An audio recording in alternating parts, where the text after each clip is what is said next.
Kojo Mensah joins us now on the program. He's a real estate professional and a Ghanaian businessman joining us from Minnesota. Thank you for your time on Network Africa. Thank you for having me. Well, on Wednesday, a protest took place at the Nigerian High Commission in Accra, Ghana, where we saw demonstrators express concern over alleged harassment by the Nigerian police and the Efcc. Could you shed more light on the circumstances that led to this protest? Hi everyone, welcome back to my channel. I appreciate you for coming back. And if you are new here, my name is Lillian. I hope you like it here and hit that subscribe button. Please do it to like this video as we go straight into where. This is my reaction to the trending video of a Ghanaian businessman in Nigeria, a real estate owner in Nigeria. Already before I stumbled on this video by Channels Television, I already got a link from one of my subscribers on WhatsApp. When I clicked on that link, I saw a video of Ghanaians protesting. They said they are supporting a Ghanaian businessman in Nigeria who is being harassed, and it was even said that Ghanaians are being harassed in Nigeria. And I was like, okay, this is 2025. I know my country very well. Not to say they are not capable of,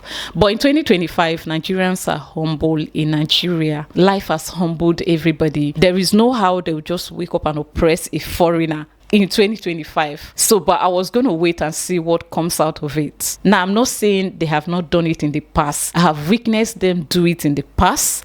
But right now, in 2025, Nigeria is aware that we are the most struggling country in the world. So there's no how they will abandon all that to go and oppress a foreigner. The same day, while on YouTube, I saw this video by Channels Television interviewing the said Ghanaian businessman that owns a real estate in Nigeria, and a very big one. Do you know why I'm doing this video? Not because, oh my God, a Ghanaian is being harassed in Nigeria. Oh my God, please. No, I'm doing this video because, a Ghanaian own a business like this in Nigeria, an estate like this. I'll show you the estate later in the video. I just love the fact that this estate is super big, and I like the fact that it is owned by a Ghanaian man. Yes, thank you. You get why? Maybe if you are patient, I'll tell you why later in the video. But for now, let's take Mr. Mensah's interview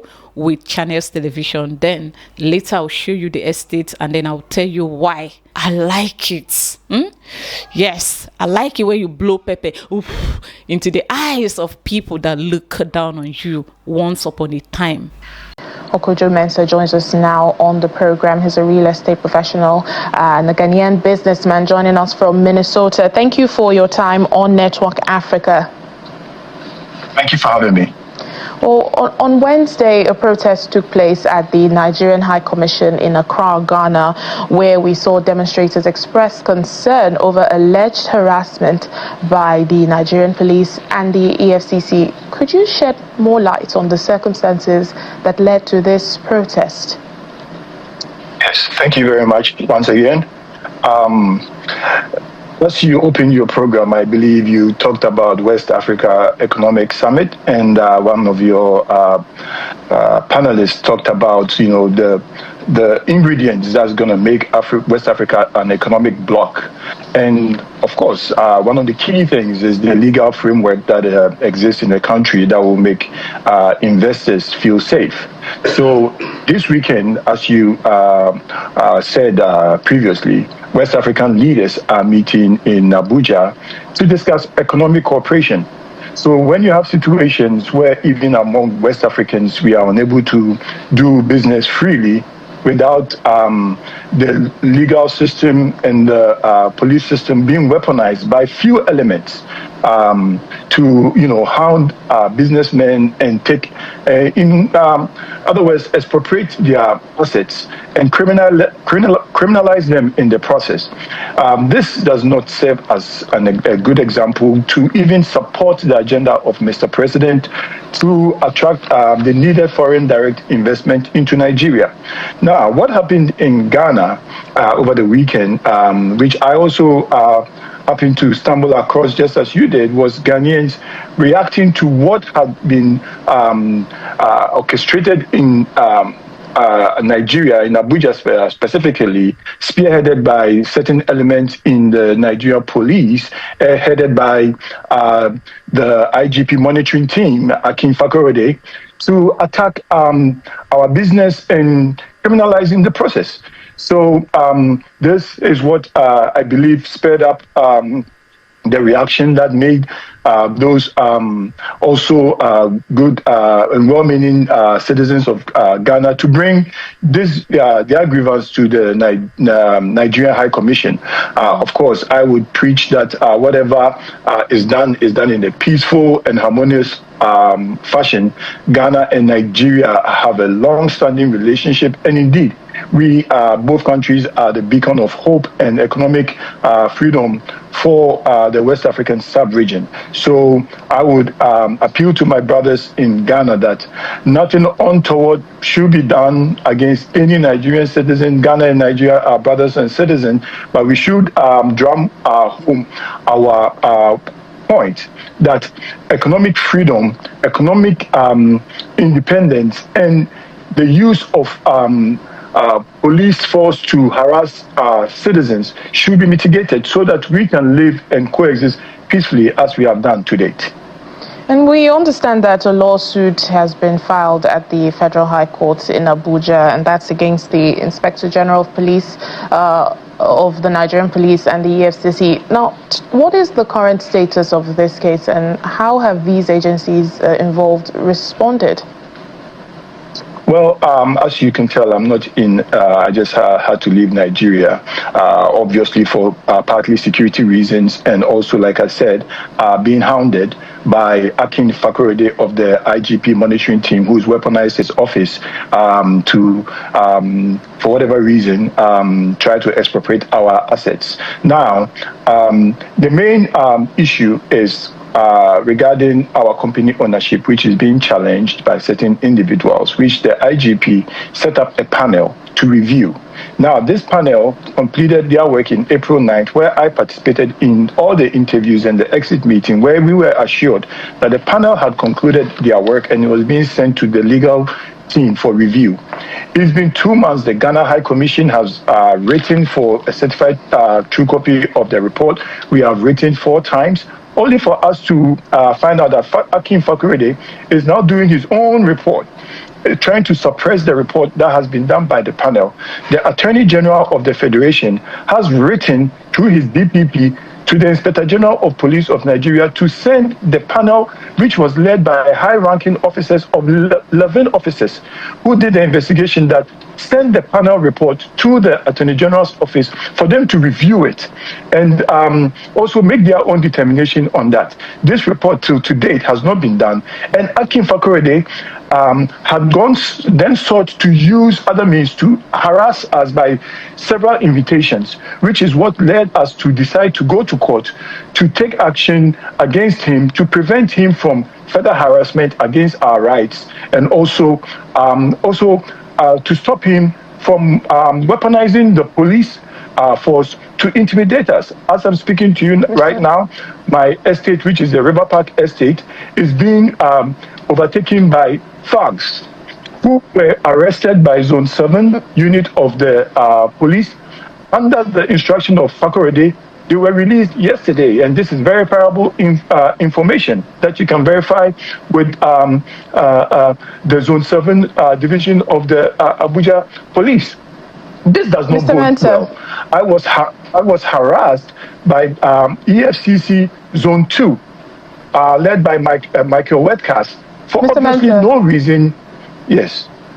I know there's a lot to unpack, and even with the claims you have made, but I'm afraid we've run out of time, and we would definitely get the other side to this story. You've mentioned some names, you've mentioned your claims and all. We do apologize, but this is where we would have to end the conversation, but it still goes on. We would still continue to on this story, but the bottom line is, peace between Ghana and Nigeria. The bottom line is absolutely yes, a good relationship between both countries and the citizens for economic prosperity across the region. Well, thank you so much, absolutely. Mr. Mensah, the real estate professional Kojo Mensah. Thank you for your time on our program. Thank you for having me. Omo,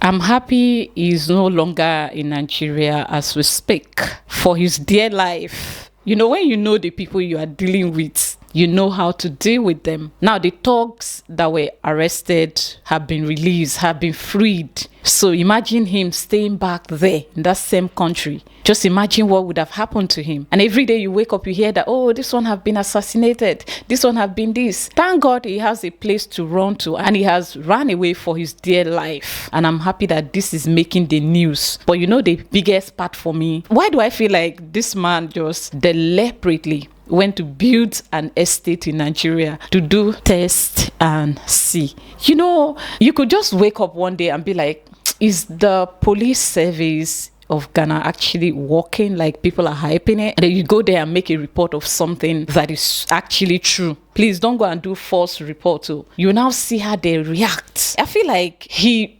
purposely went to Nigeria to invest on purpose, because small time when Nigerians are being harassed in other African countries, you hear my fellow Nigerians take these lines.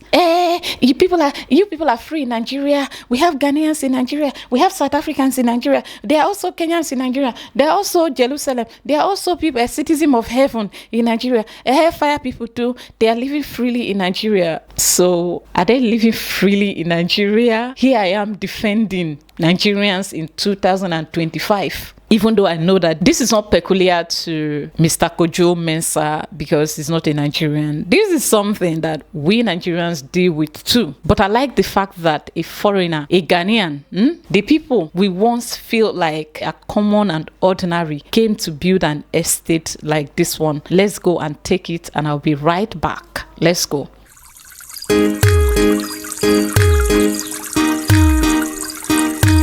G to the A to the double B-Y. There are many times we feel not right, tossing and turning through the night. As the day goes by, you seem like you're searching in the dark. But when the darkness turns to light, all the troubles fade away to nothing. And it tells me everything's gonna be okay. There are many times you feel not right, tossing and turning through the night. As the day goes by, seeming like you're searching in the dark. But when the darkness turns to light, all the troubles fade away to nothing. Honey, trust me, everything's gonna be okay. Obana Michelle, Obala Kedada, Odedi. Baby, hold on, little darling, hold on. Everything's gonna be alright. Everything's gonna be alright. Little baby, hold on, little darling, hold on. Everything's gonna be alright. We have come very far to lose the smile on our face. The love we share, none compares to the one we have in heart. The game has just begun, it's not too late to win at the end. Kani mokola kabo anyami, both train and hold on.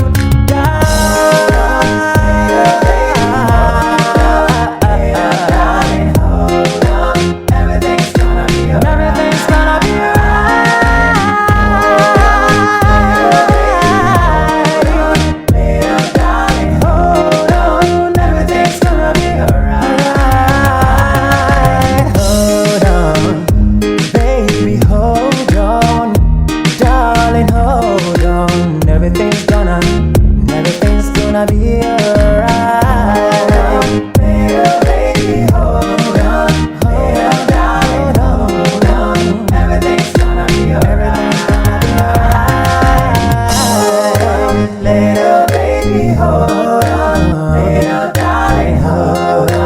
Everything's gonna be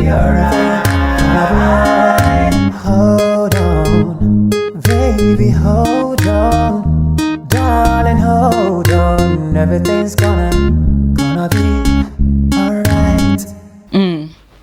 All the things that are happening will be resolved.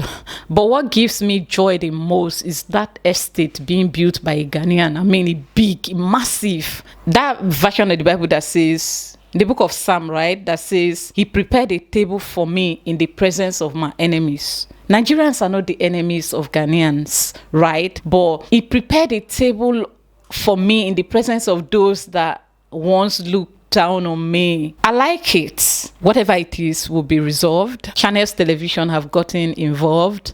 It simply means that the high and mighty have seen it. Even Tinubu have seen it, and we are waiting for something to be done. Because see, if anything goes wrong, my heart goes out to not just Nigerians, but some Ghanaians in Nigeria too. Some Ghanaians that are still living in Nigeria, even with all that Nigeria is going through, they are sticking with Nigeria. They are not moving an inch. We that are Nigerians, we couldn't stand the test of time. We ran away, but these people are still there, holding it together and believing in Nigeria. So my heart goes out to those too. And of course, to those runaways like me that couldn't take it in Nigeria, I had to run away.